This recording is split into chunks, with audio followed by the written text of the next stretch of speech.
એમાંથી તમે વક્તા થઈ ગયા, વક્તા તરીકે દેશ દુનિયા ફરી લીધી, હવે તો કેટલી બધી જગ્યાએ સેલિબ્રિટી સ્ટેટસ મળી ગયું, તમે એવા ને એમાં સહજ છો, એટલા જ સરળ છો. એટલે મેં ભાર્ગવભાઈને કહ્યું તમે મળ્યા આમ એ રીતે નેહલબેનને નથી મળ્યા, પણ તમને નેહલબેનને મળશો તો તમને સેલિબ્રિટી આર્ટિસ્ટ એવું નહીં લાગે, તમને એમ લાગશે કે આપણા ઘરના કોઈ સ્વજન છે આપણી સાથે. તો તમે, મને ખબર છે તમે જ મને ઘણી વાર કીધું છે કે પુસ્તકો વાંચવાનું કામ ભલે સુભાષભાઈ કરતા, આપણે મગજ વાંચીએ એટલું ઘણું છે. તો તમે બહુ એટલા કંઈ પુસ્તકો વાંચતા નથી, તમે એટલું બધું કંઈ ફિલોસોફી આખા જગતમાં એરિસ્ટોટલ શું કહી ગયો તો, સાર્ત્ર શું કહી ગયો તો, બરાબર રવિન્દ્રનાથ ટાગોરે શું ચર્ચા કરી, મહર્ષિ અરવિંદે શું લખ્યું, એવા કંઈ પડતા નથી. તો આ બધી આટલી સરસ મજાની અવનવી વાતો તમે ખજાનો ક્યાંથી લઈ આવો છો? મેં રેઇનકોટ વગર પલળવાનું નક્કી કર્યું છે. એટલે હું આંખોના આંસુ, આંખોના મૂંઝારા, પડકારો બહુ ઇઝીલી વાંચી શકું અને જોઈ શકું છું. અને કંઈક ઉપરવાળાની કરુણા છે કે સહેજ નજીક આવું તો લોકો આમ ઠલવાઈ જ જાય છે, કઈ જ દે છે. અને ઉપરવાળાએ અદ્ભુત એવું ગર્ભ આપ્યો છે કે હું 7 પાતાળમાં વાતોના રહસ્યો સાચવી શકું છું. કેટલાય લોકો અડધી રાત્રે કેટલું બધું કહી જાય, પણ તોય પ્રવચનોમાં મેં ક્યારેય એક વ્યક્તિ મને આવી હતી ને પછી એણે મને આમ કીધું ને આવી કોઈ વાતો મેં ક્યારેય નથી કરી. એટલે લોકો મને વધુ ને વધુ વાત કરે છે. એટલે મને સમજાય છે કે અહીંયા બધા બેઠેલા વ્યક્તિઓ છે એ પોતાનું એક અંગત એકાંત કેવું સાચવીને બેઠા છે. એટલે એ મને બરાબર એ ચાવી મારી અંદર પકડાઈ ગઈ છે ઉપરવાળાથી. અને હું કદાચ ઉપરવાળા એવા શબ્દો આપ્યા છે કે હું વ્યક્ત થઈ શકું છું. એટલે મને આંખો વાંચતા આવડે છે, લાગણીઓ વાંચતા મને આવડી ગઈ છે. અને હું ક્યાંક કોઈકના મૂંઝારાઓને વાતોને બહુ સરસ રીતે જસ્ટિફાઈ કરી શકું છું. અને મને એટલું સમજાઈ ગયું છે કે જો તમે કોઈકને કાન આપો તો સામેવાળી વ્યક્તિને બધું કહી જ દેવું છે. બસ એને ઓલું છેલ્લે વાક્ય નથી કેવું, તું કોઈને કહેતો નહીં. અને મારી આંખમાં એટલી નિસ્બત સામેવાળાને દેખાઈ જતી હોય છે કે આ કોઈને કીએ એમાંથી નથી, અથવા આમાંથી કંઈ વેપાર લે એમાંથી નથી. અને હું એવા કોઈ પ્રોફેશનમાં નથી. અને બીજું કે હું જે બાળકો સાથે કામ કરું છું એમાં મોસ્ટલી એ બાળકોના પેરેન્ટ્સ છે. એ તકલીફોમાં જ હોય, મૂંઝાણમાં હોય. એટલે મને આર્થિક મુશ્કેલી હોય તો શું થાય, સમાજમાં મુશ્કેલી હોય તો શું થાય, બે પતિ પત્ની વચ્ચે તકલીફ હોય તો શું થાય, બાળક આવવું હોય તો શું થાય. એટલે સંબંધમાં જેટલા ઉતાર ચઢાવ જીવનમાં આવે ને એ રોજે રોજ મારી પાસે 250 બાળકો છે. એટલે 250 બાળકોના બે લેખે તમે પેરેન્ટ્સ ગણો એટલે 500 પેરેન્ટ્સ, 50નો સ્ટાફ અને રોજે રોજ મળતા લોકો. અને જ્યારે જ્યારે હું લોકોને મળું છું ત્યારે પહેલી વાર મળતી હોય એવી જ રીતે મળું છું. અને મારો એક મને આનંદ છે કે હું ક્યારેય ભૂતકાળના અનુભવના આધારે હું આજે નિર્ણય નથી કરતી. તે દિવસે જયભાઈ મોટું બગાડ્યું હતું ને હવે જોઈ લે મળે. એટલે હું ક્ષણોને ફ્રીઝ નથી કરતી, બિલકુલ નહીં. હું દરરોજ, મને ખબર છે કે દરરોજ નવા જયભાઈ છે, હંમેશા નવા ભાર્ગવભાઈ મને મળવાના છે. એટલી એવી સમજ મને મારા બાળકોએ આપી છે. ધારો કે મારા બાળકોને હું કાલે ખીજાણી હોઉં અને બીજે દિવસે સવારે મળું તો એની માટે હું વાલી નેહલ જ છું. એ કાતર મારશે જ નહીં, કારણ કે અમારા બાળકો પાસે સ્મૃતિ નથી. એટલે એ ખરાબ અનુભવને યાદ નહીં રાખે. એટલે આ અનુભવ મેં એમની પાસેથી લીધો છે કે સ્મૃતિ હંમેશા સારી ને સોનેરી જ રાખવી. ખજાનો એને જ કહેવાય, ખજાનો જ એને કહેવાય કે જેમાં સોનેરી વસ્તુઓ હોય. કાળી વસ્તુ રાખવી નહીં કે જે આપણને કાળા કરે. એ ઓલામાં પડવું જ નહીં. અને ધારો કે તમે જે ભાઈ કીધું એવી રીતે બે વ્યક્તિઓ છેતરી જાય, આમ જો મારા છેતરવાથી સામેવાળાને આનંદ થતો હોય તો મારા કર્મોનો ઉપરવાળો લખાશે તો સામેવાળો રાજી આપણા હિસાબે થયો તો લખો. એટલે બની શકે કે એ તો મારા સ્વર્ગમાં ચડવાના બે પગથિયા છે, ભલે એ મારા ખભે કે તમારા ખભે ચડીને વ્યક્તિ આગળ વધી ગઈ હોય. એટલે આવું બધું જોયા રાખ્યું, વાંચ્યા રાખ્યું. અને મેં ક્યારેક એવું જોયું કે ખૂબ વાંચનારા વ્યક્તિઓ છે એને ખૂબ બધું કીધા પછી તે કોઈ માણસ એવું સમજી શકતો નથી. એવું થતું હોય. એટલે ક્યારેક એ અનુભવ પછી એમ એવું રાખ્યું કે એક હદથી બધું મારો સંબંધ બહુ જ્ઞાન સાથે નથી, કારણ કે હું બાળકો સાથે કામ, એવા લોકો સાથે. અને જનરલી તમે જે વસ્તુ સાથે કામ કરતા હોય એ પ્રકારના તમે ધીમે ધીમે ધીમે થતા જાય. એટલે મને સમજાઈ ગયું કે અત્યારે આ જગતમાં મન કરતા વધુ હૃદયને સમજવાની જરૂર છે. અત્યારે બધા લોકો મન ઉપર ફોકસ કરીને બેઠા છે, માનસિક તકલીફોમાં ખબર. એટલા માટે કારણ કે આપણે હૃદય પાસેથી કામ લેવાનું જ બંધ કરી દીધું. એટલા માટે મનમાં આપણે એટલા બધા ગુંજવાઈ ગયા. તમે જુઓ, આપણે અત્યારે સૌથી વધુ સાચવીએ છીએ મશીનને અને સંબંધોને વાપરીએ છીએ. જ્યારે આને વાપરવાનું હતું ને સંબંધને સાચવવાના હતા, ઊંધું કરી નાખ્યું. એટલે આપણને બધાને બહુ તકલીફ પડે છે. ક્યાંક ને ક્યાંક સ્કિનનો ટચ ખોવાઈ ગયો. એટલે સ્ક્રીનના ટચમાં બધાને મજા આવવા માંડી. આપણી હાથમાં, આપણી આંગળીઓમાં એવી 100%ની નિસ્બત જ નથી કે એક વ્યક્તિઓનો હાથ પકડો ને તો એ વ્યક્તિ એવું કહેવા તૈયાર જ છે કે મને મજા નથી આવતી. કોરસમાં બધા એકબીજાને કહે છે કે બહુ મજામાં છીએ, બહુ મજામાં છીએ, પણ સહેજ અંધારાના કોઈ ખૂણામાં સહેજ આંખમાં આંખ દેખાડો ને તો એક વ્યક્તિ રડી પડે એમ જ છે, હું માંડી તમે સુધી બધાય.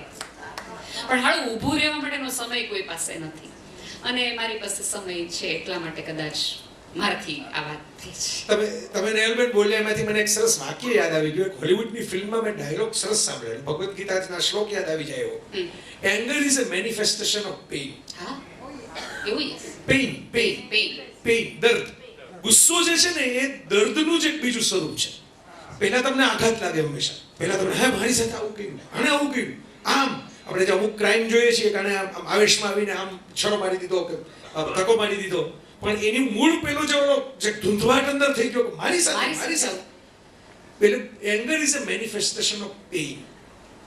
એટલે જે તમે આપણી આસપાસ બહુ અત્યારે જોજો તમે નાની નાની વાતમાં હોર્ન વગાડે લોકો, અને જરાક ભટકાઈ જાય તો બોલાચાલી કરે, ફટાફટ કેમેરા કાઢીને વિડીયો ઉતારવા માંડે. આમ એટલે હમણાં તમે જોઈ લો, વિડીયો ઉતારી લો. હવે તો શું આમ છરીકાની જરૂર નથી, બરોબર, હમણાં વાયરલ કરી દઉં તને, જો તો તે મારી સાથે કર્યું એ.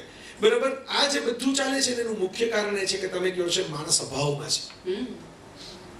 એને કંઈક ને કંઈક પેલું જેને કહેવાય ને એનું એંગર, એટલે ગમે તેમ કરીને એને પોતાનું જે ધૂંધવાટ છે ને ક્યાંક ઠાલવવું છે. જ્યાં ઠાલવવું છે ત્યાં નથી ઠાલવી શકતા, એટલે સામે ભટકાઈને એની સામે ઠાલવવાના. સાવ સાચી વાત. આ મુશ્કેલી મેં જોઈ છે. અને બીજું કેવું છે, માણસને જ ઈશ્વરે શેરિંગની સુવિધા આપી. તમે જુઓ, બે ગાયો મળે તો ઘુરગાપ્યું મળે, બે કૂતરા મળે તો હડકાયા થાય.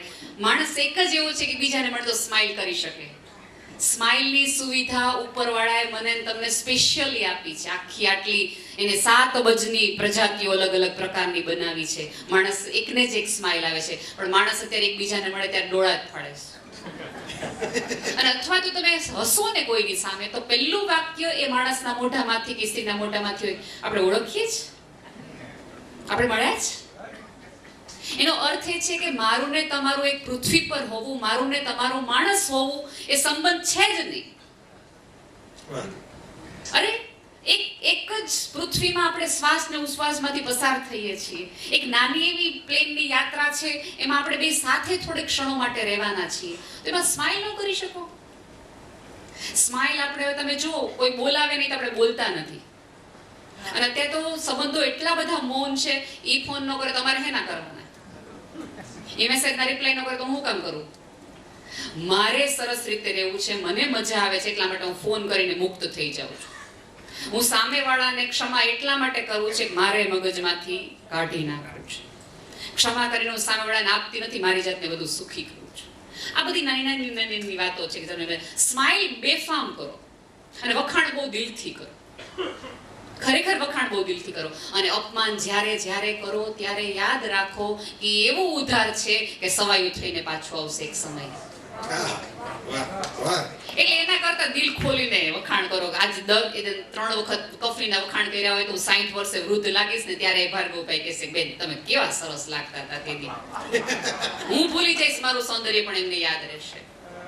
અને હવે તમે ને હું માનીએ ને એટલું આપણે એકબીજાની સાથે નથી રહેવાનું.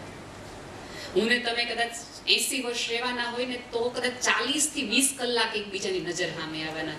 યાર આટલી જર્નીમાં 20 કલાક સામે રહેતી માણારે હારું ન રાખ્યો કો, હારા ન રહી શકો તો ઓલોય પૂછશે કે આ માટે નહોતા મોકલ્યા. તમે આજે આટલી બધી મીઠી વાતો કરતા છે કે મેં ઓબ્ઝર્વ કર્યું છે કે તમે ક્રાંતિની વાતો જેમ હમણાં હળવેકથી પડીકામાં મૂકી દીધી ને, એ સેન્ડવિચના પેલે બ્રેડની સ્લાઇસ વચ્ચે એક તમે ગાજર મૂકી દો ને, ન ભાવતું એવું કરી શકો છો. તો મારે એક તમને ઘણા વખતથી અમારે પૂછવું હતું, હું તો પર્સનલી પૂછી લેત, પણ આજે આ બધાને લાભ મળે એટલે હું તમને જાહેરમાં પૂછી લઉં કે ફેમિલી એટલે પરિવારનું એક યુનિટ, એનાથી આગળ આવે સમાજ, અને એનાથી ઉપર આવે ધર્મ. આ ત્રણેય બાબતોમાં નેહલ ગઢવી એક ચેન્જ કરવું હોય, કંઈક ફેમિલીમાં ચેન્જ કરવું હોય, કે સમાજમાં કંઈક ચેન્જ લઈ આવવો હોય, કે ધર્મમાં ચેન્જ કરવું હોય, તમે કયા ચેન્જની અપેક્ષા રાખો? આ બધાના ચેન્જ પહેલા હું મારાથી પસંદ કરું, કારણ કે મારાથી પરિવાર બનશે, પરિવારથી સમાજ, અને સમાજ હશે તો ધર્મ બનશે.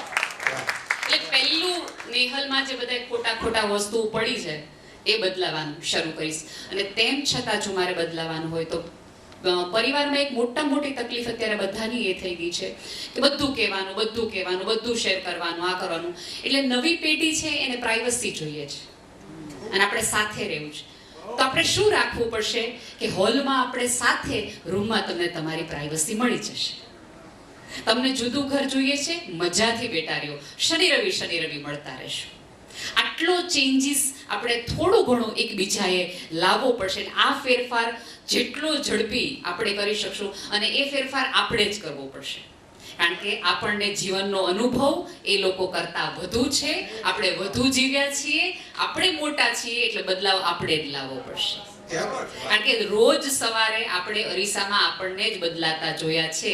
એનો અર્થ એ છે કે આપણે બદલાવ જલ્દી લાવવાનો છે. અને એને નથી ખબર કે જુવાનીનો જોશ છે એ ક્યારે કરચલીમાં પરિવર્તિત થવાનો છે. મેં તમને એ ગલીમાંથી જુવાનીના ઉછાળા જોઈ લીધા છે, એટલે આપણને ખબર છે કે આ શાંત પડવાના છે. શું બેટર પરિવારમાં જો કરવાનું હોય તો એકના એક, અને જેવા બારણા બંધ થયા ત્યારે મારે તમારે કોઈ ઇન્ટરફિયર કરવાનું નથી. તમને તમારી પ્રાઇવસી મુબારક. અત્યારે જાણ્યા લોકો બધાને એવું કહે છે, મને એક વિડીયો બી એવો વાયરલ કે મોબાઈલના પાસવર્ડ સંતાનોના ખબર હોવા જોઈએ, આ કરવા જોઈએ, પતિનો પાસવર્ડ તમને ખબર હોવો જોઈએ. ના, પતિનો પાસવર્ડ તમને ન ખબર હોય તો ચાલે, મોબાઈલનો પાસવર્ડ ન ખબર હોય તો એકદમ ચાલે, પણ એનો મૂડ બદલાવાનો પાસવર્ડ તમારી પાસે હોવો જોઈએ. એ હોવો જોઈએ. તમારા સંતાનનું ગમે એવું આમાં રહસ્ય છુપાયેલું હોય, તમે એની સાથે એવા નિકટના સંબંધ રાખ્યા હોય કે પહેલું રહસ્ય કહેતી વખતે એને માનો હાથ જોઈ, મમ્મી મારે તને કેવું છે કે હું ફસાઈ ગયો છું. એટલે આ પાસવર્ડ નહીં ખબર હોય તો એ આવી તમને કહી જશે. એટલે આ એક વલણ મારે પરિવારમાંથી બદલાવવાનું છે. સમાજમાંથી મારે બદલાવવાનું હોય તો સમાજમાં અત્યારે સૌથી મોટી તકલીફ છે ભાઈ એ છે, તમે મારા કરતાં વધુ ફરો છો, તમને ખબર છે. અત્યારે 2 વિઝિટિંગ કાર્ડ, 2 ઓળખ, 2 સત્તાઓ મળે છે. હું ભાર્ગવભાઈ સાથે એટલે બધું સારા સંબંધ રાખું કે મને આવતા દિવસોમાં ભાર્ગવભાઈ કામ ક્યાં લાગવાના છે. એટલે સંબંધો આપણે આવતા દિવસોમાં ભવિષ્યમાં કયો ઉપયોગ કરવાના છે ને એના આધારે કરવા માંડ્યા. એટલે ધીમે ધીમે સમાજની આ વૃત્તિ થઈ ગઈ છે અને એમાં આપણે એક શબ્દ મૂકવા પડ્યા છે કે એટલું પ્રેક્ટિકલ તો થવું પડે. હવે પ્રેક્ટિકલના નામે એટલું બધું અરાજકતા આપણે ચલાવવા માંડ્યા છે, કરપ્શન કરવું પડે તો કેટલું પ્રેક્ટિકલ થવું પડે.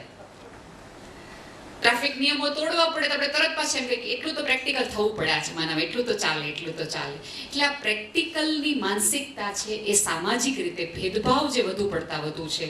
અને સૌથી વધુ મારા બાળકો છે, એટલે હું કહીશ કે જ્યારે સમાજમાં આવું બાળક કોઈક સ્ત્રી સાથે, તમે કીધું એમ જયભાઈ કે જાહેર જીવનમાં એક સ્ત્રી હિંમત કરીને અમારા જેવાને સાંભળીને લગ્નમાં લાવે અને બાળક થાળી પકડી ન શકે એટલે થાળી ઢોળાઈ જાય ત્યારે આપણામાંના બધા ચહેરાઓ એ સ્ત્રી ઉપર જોઈએ. જો તો કઈ સંસ્કાર ન થાય. આંખથી જ્યારે ને હું ને તમે એ સ્ત્રીને તીર મારો છો ને ઉપરવાળાએ માર્યા એના કરતાંય વધુ તીર છે. ભૂલી જાજો કે ભીષ્મએ જ તીર ખાધા હતા, જાણે બધાએ ભીષ્મનું સ્વરૂપ લઈને બેઠા છો, તો આપણા તીર દેખાતા નથી એટલી વાત, બાકી છે તો ખરા જ. એટલે આટલો ભેદભાવ એક શિક્ષક તરીકે આપ સૌ પાસે અપેક્ષા છે, ક્યારે પણ શરીરનું ઓછું અંગવાળું, અને એક વસ્તુ યાદ રાખજો, ઓલો બેલેન્સ કરવા વાળો માણસ છે, એને એક વ્યક્તિની દ્રષ્ટિ ઓછી આપી અને બની શકે તમને મને વધુ દ્રષ્ટિ આપી છે, એટલે એની તમને મળી છે. એના પગ લઈ લીધા અને તમને પગમાં સંધિ, ઘણા લોકો એવા છે 90 વર્ષે નથી આપતો, એનો અર્થ એ છે એકાદ વ્યક્તિની શક્તિ તમને વધુ આપી છે. અને 7 અબજની વસ્તીની અંદર 2% વિકલાંગતા છે. ત્યાં ઓલાની શ્રદ્ધા હતી કે આટલા બધાને હાજા ઘડ્યા છે. આપણે અત્યારે બધાને એક આપણે દરેક ધર્મમાં એક મસીહાની આપણને છે, એક મસીહા આવશે અને બચાવી લેશે. ઇસ્લામથી લઈ જ્યુસથી લઈ હિન્દુઇઝમમાં બધે જ છે. મસીહા કોઈ નથી આવવાનું, ઓલો રાહ જોવે છે કે આમાંથી મસીહા બનવાનું છે કોણ, બનવાનું છે કોણ. તો ધર્મની જો મારે વ્યાખ્યા કરવી હોય તો આ, અને એક ધર્મમાં મારે એક વ્યાખ્યા કરવી છે કે હજી સામાજિક રીતે કેટલી બધી જગ્યાઓ એવી છે કે જ્યાં સ્ત્રીને પ્રવેશ નથી. અને આ જગતનો તમામ ધર્મ પુરુષે કર્યો છે પણ ચલાવ્યો છે સ્ત્રી. અને તેમ છતાં એ સ્ત્રીના અસ્તિત્વનો નકાર કરતી એક આખી સભ્યતા છે. તો ત્યાં મારો વિરોધ છે, ત્યાં મારો વિરોધ છે. એટલો ફેરફાર મારે